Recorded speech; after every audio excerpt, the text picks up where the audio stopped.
Hello again, and welcome back to our keyknob tutorial sessions. This is part 5, where we focus on curves. We are going to create some curves to later on create this frame for the LED on our keyknob. I'm gonna hit F5, which puts us in the top view, and have a look at what we've got here. First of all, I would like to make some distinctions. A curve in Alias, if I just randomly click out 3 CV points like this, I get a curve. This is a second degree curve. It has 3 different CV points, and if I manipulate those by moving around the CVs, I can get no more than 1 bend on this curve like that. So, if I then pick another CV, there is no way I can create more than 1 bend with just 3 CVs. So this is a second degree curve, similar to what you've learned in your math classes. If I then create another one consisting of only 2 CVs like that, the curve suddenly becomes a line. A first degree curve, this is a first degree curve, excuse me, is always straight. So if I manipulate these CVs, it remains straight. Now this may come in handy when we start modeling this part. So I'm going to show you in just a minute. So let's get rid of these curves by deleting them and zoom into what we got here. What we're going to try to do is to capture the outline of this frame right here. It consists of a circle right here, a straight part here, another circular part here, and a round off or a fillet in the corners here. So let's try and make that happen. And naturally, we would begin with a circle, wouldn't we? So I'm going to do a primitive circle, check that it's periodic. Also 5 by 12 is fine, so let's go with that.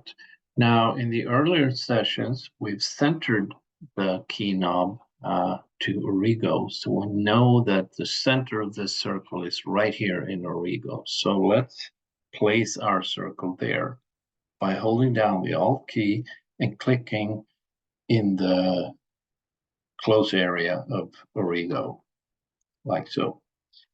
And obviously we need to scale that down. We do that by using our marking menus, middle button, and scale to bring it as close as the outer contour here as possible. So let's take a closer look. We zoom in and scale it down. It's kind of hard to see because there's a shadow here and a gap between the frame and the body of our keyknob. We want this to be part of the gray frame. So we're gonna try and bring it down to the inner part of that shadow, something like that. Not here, but here. Okay, so there's our first part. Let's then make the 2 straight lines that we have here and here. And as I told you before, a straight line is a curve consisting of only 2 CV points, like so. Delete that one. And that is by far the easiest way of creating a line in Alias. There is a toolbox, I have it open here, called the Key Point Curve Toolbox with a line command. You can use that, but you'll end up with these rather irritating locators and helplines, which I found almost never knew use for. So let's do this by clicking out CV curves with only 2 CVs. And we do that rough to begin with, something like that. And then we move it and try to capture this contour right here. So let's go move and bring it in close to the gray edge there. I clearly have the wrong angle here, so I'm going to have to work with the CV, this CV right here, and go move and try to find the correct angle between this straight part here and that one there, and then I can move it. So I pick the entire curve or line, move it to that gray contour there.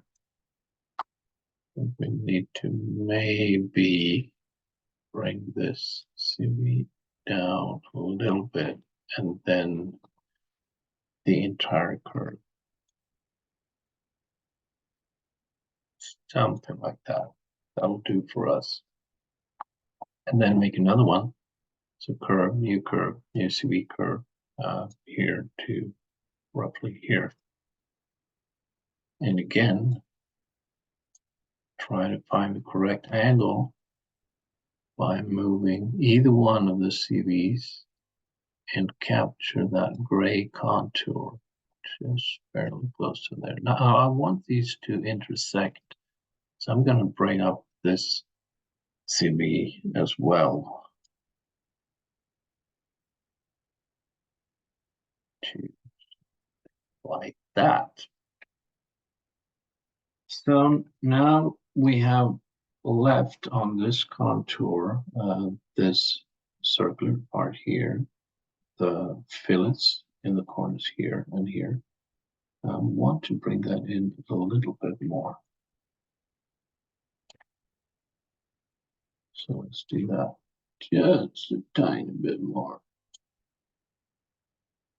Perhaps also bring out this CV on top here. Just a tiny bit. Like that. And let's then have a look at the curve fillet tool. It's located under curve edit, create curve fillet. Bring up the options box as well. Here you have a bunch of different settings. You can either make it a circular radius, you can make it a tangent shape, even or curvature and so on to make it smooth.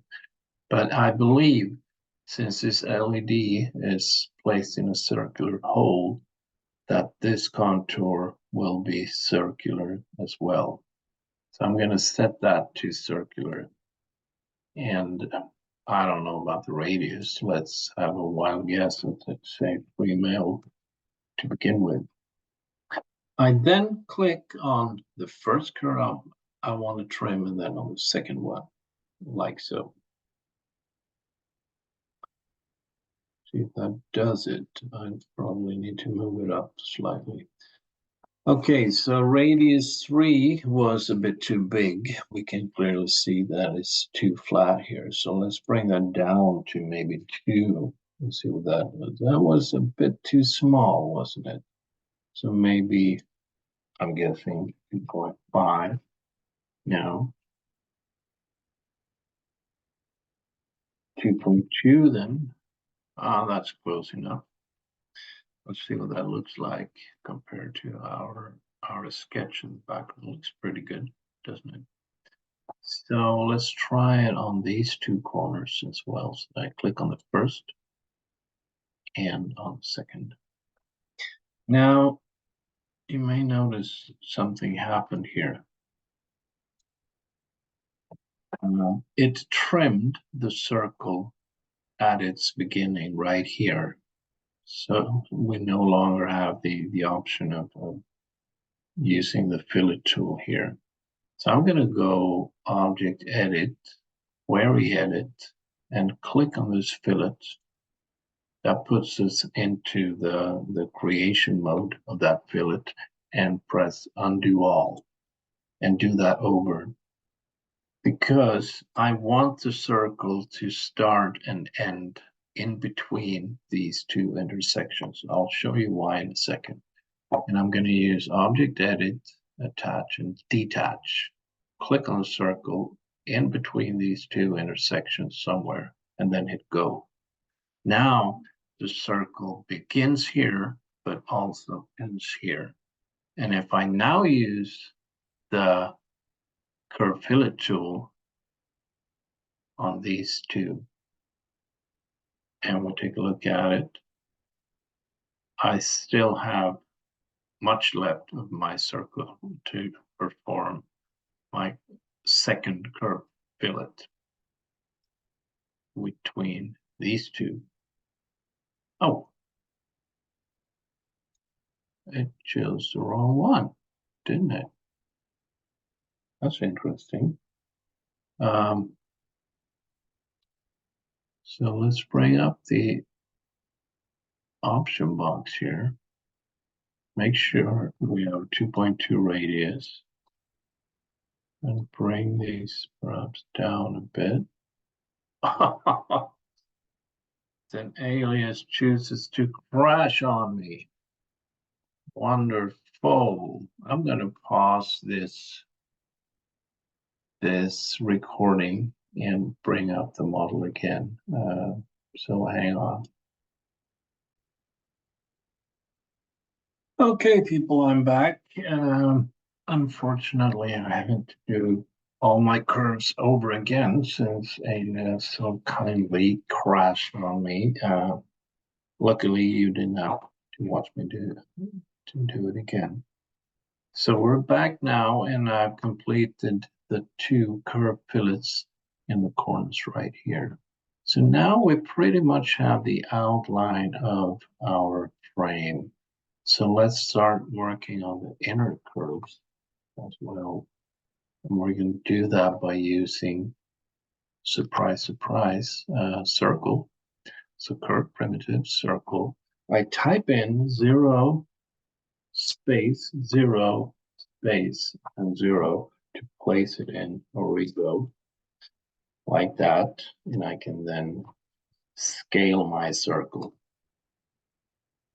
Now I want to hit the inner contour of this gray area, and it's going to have to be kind of a guess here since I don't have any measurements, but let's place it probably somewhere here in the middle of this shadow or gap, something like that.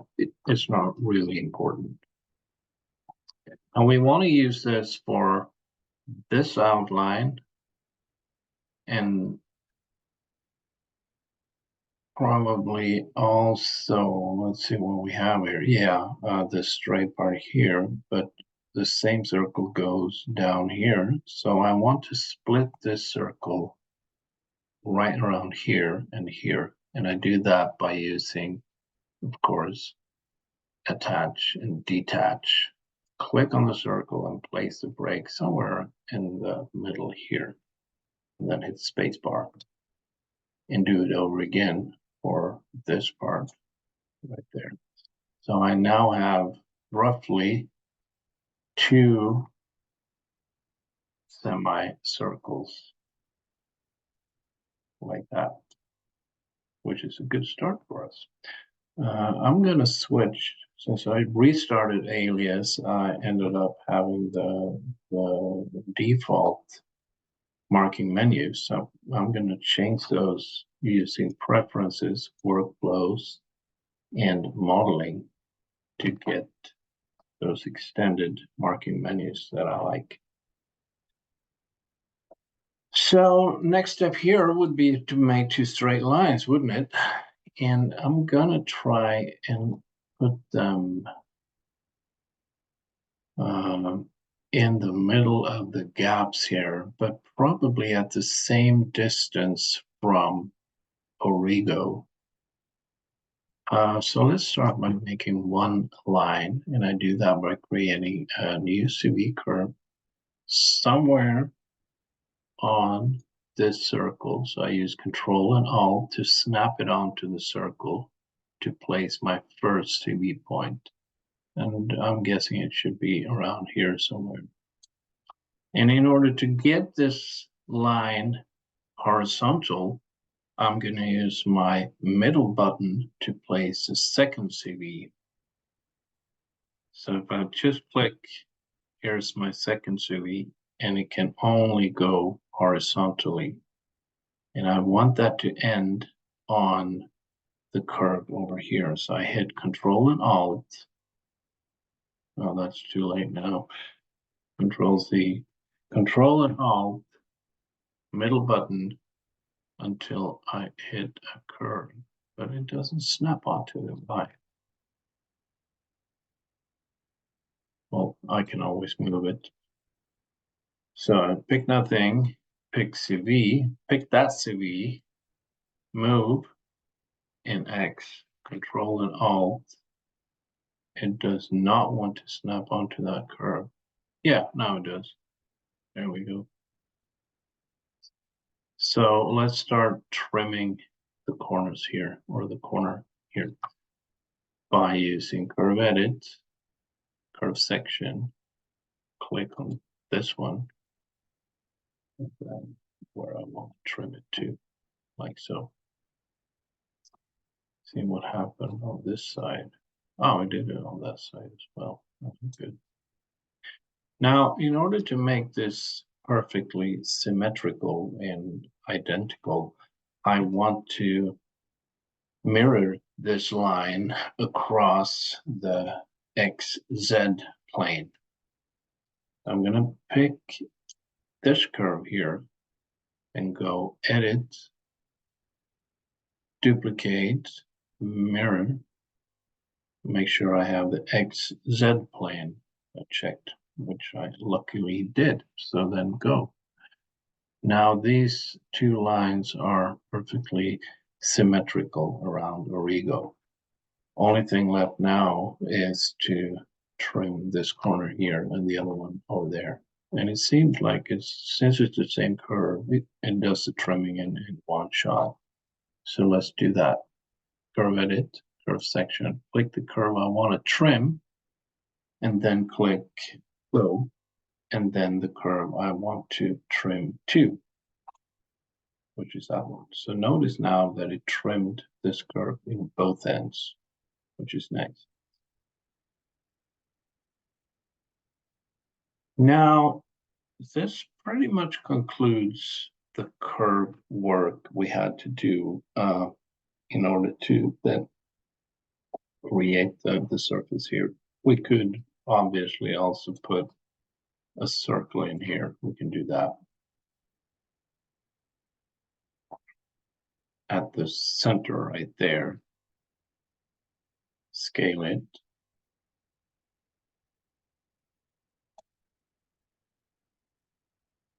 Probably also move it slightly in order to place that in the center of the LEDs and bring it down a bit more. We're just going to cut a hole in the surface later on. And that concludes part 5, ladies and gentlemen. See you later.